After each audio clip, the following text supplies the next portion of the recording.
বিসমিল্লাহির রহমানির রহিম। আসসালামু আলাইকুম। বিশেষটা হামিদুর রহমান স্মৃতিসুধে আপনাদেরকে জানাই স্বাগতম। আমার নাম হলো মোহাম্মদ মাসুদ আলী। আমি স্মৃতিসুধ মিউজিয়াম নিয়ে কেয়ারটেকার দায়িত্বে আছি। প্রথমত আপনাদেরকে নিয়ে যাচ্ছি আমি ইন্ডিয়া বাংলাদেশের বর্ডার দিয়ে শুরু করি। এই যে আমাদের এখানে ছোটো একটি খাল আছে, এই খাল থেকে ইন্ডিয়া বাংলাদেশের বর্ডারটি ভাগ করা। এই খালটার এপারে হলো বাংলাদেশ আর খালের ওই পারটা হইলো ইন্ডিয়া। আর আপনার ওই খাল থেকে 150 গজ দূরে কাটা তার বের দেওয়া, ওই যে সাদা খাম্বা দেখা যাইতেছে এখান থেকে 150 গজ দূরে। আর এই 150 গজ দূরে দেওয়ার কারণ হলো মধ্যে খালি জায়গাটা আন্তর্জাতিক হিসাবে নো ম্যাচ ল্যান্ড, যেটা দুই দেশের মধ্যেখানে বর্ডারে থাকতে হয় 150 গজ ইন্ডিয়ার নো ম্যাচ ল্যান্ড। বাংলাদেশ সরকার কোনো সময় বের দিলে ওই খাল থেকে আমাদের এই বিজিবি কাটাতার পর্যন্ত দিতে হবে 150 গজ। আপনার দুই দেশে থাকতে হবে আন্তর্জাতিক হিসাবে 300 গজ নো ম্যাচ ল্যান্ড। ওই এলাকাটা হচ্ছে আপনার ইন্ডিয়া ত্রিপুরা রাজ্যের কমলপুর গঙ্গানগর গ্রাম।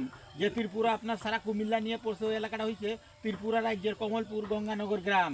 ওই সামনে ইন্ডিয়ান বিএসএফের গেট আছে, গেটের এখানে দুইজন ইন্ডিয়ান বিএসএফ বঠা আছে। ওদের লোকজন সকাল 8টায় একটা টোকেন দিয়ে নোম্যাসল্যান্ডে জমি চাষ করতে ছাড়ে এবং বিকেল 4টা হয়তো তোদের লোকজন নিয়ে চলে যায়। ওই যে নারকেল গাছ দেখা যাইতেছে কিনা, আজ থেকে 10 বছর আগে লোকজনের বসত বিটা ছিল, এখন বসত বিটা তো সরকার নিয়ে গেছে তার কাটা বেড়ের ওই পারে। আর নোম্যাসল্যান্ডে খালি ওরা জমি চাষ করে খায়।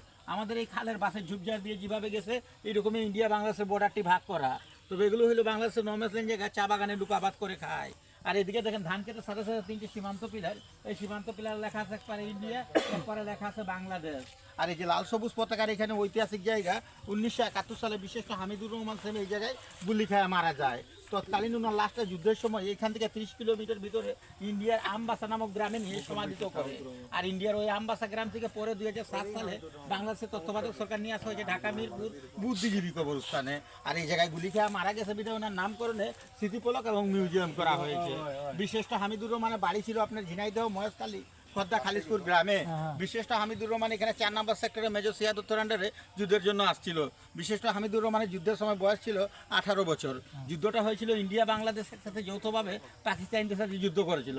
তখন বিশেষটা হামিদুর রহমান ইন্ডিয়ার আমবাসা গ্রাম থেকে ওই মুক্তিযুদ্ধ সহবাসীদেরকে নিয়ে প্লেগের এখানে অবস্থান নেন। আর এই প্লেগের এখান থেকে বিশেষটা হামিদুর রহমান নিজে একাই বম নিয়ে আমাদের ওই বিজিবি ক্যাম্পের এখানে ছিল পাকিস্তানিদের ক্যাম্প। বিশেষটা হামিদুর রহমান এই প্লেগের এখান থেকে একাই বুকে বম নিয়ে পাকিস্তানি ক্যাম্পে হামলা করে। হামলা করার পর ওইখানে পাকিস্তানি ক্যাম্পও ভাস্ট হয়ে যায়, ওর সাথে 10 জন পাকিস্তানিও শেষ। আর ওই জায়গায় বিশেষটা হামিদুর রহমানের বুকে লাগে, লাগার পর ওইখান থেকে উনি পোলিং করে আসে। পোলিং করে আসার পরে প্লেগের এখানে উনি মারা যায়। তখন ওনার লাস্টটা ওনার মুক্তিযুদ্ধ সভাপতিরা এইখান থেকে 30 কিলোমিটার ভিতরে ইন্ডিয়ার আমবাসা নামক গ্রামে সমাধিত করে। আসসালামু আলাইকুম প্রিয় দর্শক মন্ডলী। এদিকে আপনার খালের ওই পারে ইন্ডিয়া না, এই 3টা পিলার পাশাপাশি কেন বলতে পারবেন? হ্যাঁ অবশ্যই বলেন।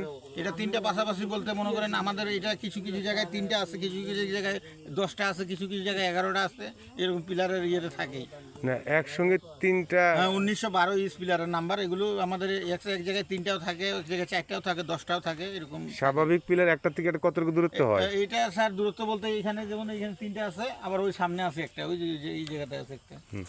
না ঠিক আছে, আমি বলতেছি এরকম দূরে দূরে থাকে, তো একসঙ্গে 3টা হইলো কেন?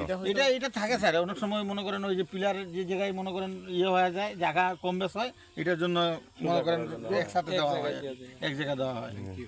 আপনি কতক্ষণ থেকে কতক্ষণ থাকেন এখানে? আমার সকাল 6টা থেকে সন্ধ্যা পর্যন্ত। আমার মূল বাড়ি হলো শ্রীমঙ্গল। আমি 11 বছর ধরে এটার কেয়ারটেকার দিই। আপনার বেতন ভাতা কে দেয়? বিজিবি মাসে কত টাকা দেয়? মাসে অল্প দেয়, আর খাওয়া দাওয়া, ক্যাম্পে থাকা। আর এখানে আপনার দায়িত্ব কি? দায়িত্ব ওই যে দেখাশোনা, মিউজিয়াম, স্মৃতিসৌধ, আর্কাইভ, বর্ডার সব কিছু। আর লোকজন যেন সীমানা অতিক্রম না করে। সীমানা পার হবে না, কারণ বর্ডার পরিস্থিতি ভালো না, এখন লোকজন আসতেই দেয় না এদিকে বর্ডারে। আশাই নেই আমরা যদি এখান থেকে ধরেন এমনি হাইটা যদি খালের ওই দিকে গেলেন, এরপরে একটা বিএসএফ আছে। আগে তো বিএসএফ ওই পারে থাকতো, এখন এই পারে এসে ঝুপঝাড়ে বসে থাকে। এদিকে লোকজন পাইলেই ধরে পিটাবে বা গুলি করে দেবে। এই স্যার গুলি করে মরে যায় এই কারণটাই। তার মানে জুবজবে বসে দেয় তারা। অবশ্যই, কারণ ওই কিছুদিন আগে আমাদের ওই চাতলাপুর একটা বর্ডারে আমাদের 46 বিজিবির ইয়েতে একটা ছেলে গরু আনতে গেছে, গুলি করে দিয়েছে ওইখানে। 5 আগস্টের পর কি লোকজন পালাতে চাইছিল দিকে? না, আমাদের এই বর্ডারে এরকম কোনো বিশৃঙ্খলা হয় না। ইন্ডিয়ার লোকজন কি আমাদের এখানে আসে? না, ওরা আসবে না। ওরা এমনি এখন ওদের চাষাবাদ করলেও এখন ইনটোটাল বন্ধ, কারণ ওদের সাথে এখন আমাদের বাংলাদেশের সম্পর্কটা খুব অন্যরকম। আচ্ছা আরেকটা জিনিস ভাই, এই এলাকার লোকের বিয়ে শাদী হয়? এটা কাটাতার বেরোর আগে অনেক কিছু হয়েছে। আমাদের গার্ড না এখানে, ডিউটি করে না এখানে, আছে ডিউটি আছে, আপনি দেখতে পাচ্ছেন না, বুঝতে ওরা বাসে ঝুপ জ্বালিয়ে এখানে বসে আছে। 24 ঘন্টা ডিউটি, 24টা ঘন্টা ডিউটি, বিভিন্ন জায়গায় আসে বর্ষা ডিউটি। আপনি যে চাকরি করাকালীন ইন্ডিয়ার লোকজন কি আমাদের সীমানায় আসছে? জীবনও আছে না। আমি যাই বসে এখান থেকে লেটার নিয়ে মিষ্টি নিয়ে ওদের ক্যাম্পে দিতে যাইতে পারি আর কি। যখন কোনো দুর্ঘটনা ঘটে সমস্যা হলে আপনি নিয়ে যান, এই ব্যাপারে বলেন কিভাবে সিস্টেমটা কি? মানে সরকারি এখানে পতাকা নিয়ে যায় আমি, এবং সরকারি টোকেন দিয়ে দেয় আমাকে একটা, এখান থেকে আমি নিয়ে ওদের ক্যাম্পে দিয়ে আসি ওইখানে সরকার। আপনি যে লোক বা নিয়ে যাচ্ছেন তারা যে বলে গুলি করে আমার জীবনও করবে না, আমার পতাকা দেখলে হাতে ওরা পতাকার একটা আলাদা ইয়ে আছে। কথা কি বাংলা বলেন না হিন্দি বলতে পারেন? আমি হিন্দিও বলতে পারি, বাংলা কথা বলতে পারি, হিন্দিও কোনো ব্যাপার নাই, ওদের সাথে বলা যায়। আমি আপনাকে যদি বলি যে আপনাকে দায়িত্ব দিলাম পতাকা নিয়ে কাগজটা দিয়ে আসেন, হিন্দিতে বলেন? হ্যাঁ, হিন্দিতে বলা যাবে। বলেন না, হিন্দিতে আমার বাংলাদেশের এখানে আমি জাস্ট ওইখানে নিয়ে ওনাদেরকে দিয়ে দিলাম, ফটোকপি রিসিভ করলাম, নিয়ে চলে আসলাম। আর ওরা প্রশ্ন করে না? না, ওরা প্রশ্ন করে না, যেহেতু ওরা মানে বলবে আর কি যে হয়তো যে এটা কিসের জন্য বা কি উৎসবের জন্য মিষ্টি নিয়ে আসবে, এগুলো জিজ্ঞেস করে আর কি। কাটাতা থেকে কতটুকু ভিতরে তাদের ক্যাম্প? ওদের ক্যাম্প তো অনেক ওইদিকে আছে স্যার, অনেক ভিতরে আছে ওই সাইডে। আর এখানে এই বরাবরে এইদিকে আছে, আবার এই সাইডে, এইদিকে না, এইদিকে না, ভিতরে এই এলাকায় কিছু মনোপুরি আছে। আপনি যাবেন কোন রাস্তা দিয়ে? এখানে গেট আছে যে এখানে, ওরা গেট খুলে দিবে আপনাকে কাগজ দেখালে আমাকে দেখলে গেট খুলে দেবে। দিয়ে তারপর ক্যাম্পে দিয়ে আসবে। বিএসএফ আছে, ওরা রানিং এ থাকে। ঠিক আছে। বাংলাদেশের বিডিআর রানিং এ থাকে। টহলে তো সবসময় থাকে। আচ্ছা, তা ওনারা কি দিবেন? কিভাবে গেছে ভাই?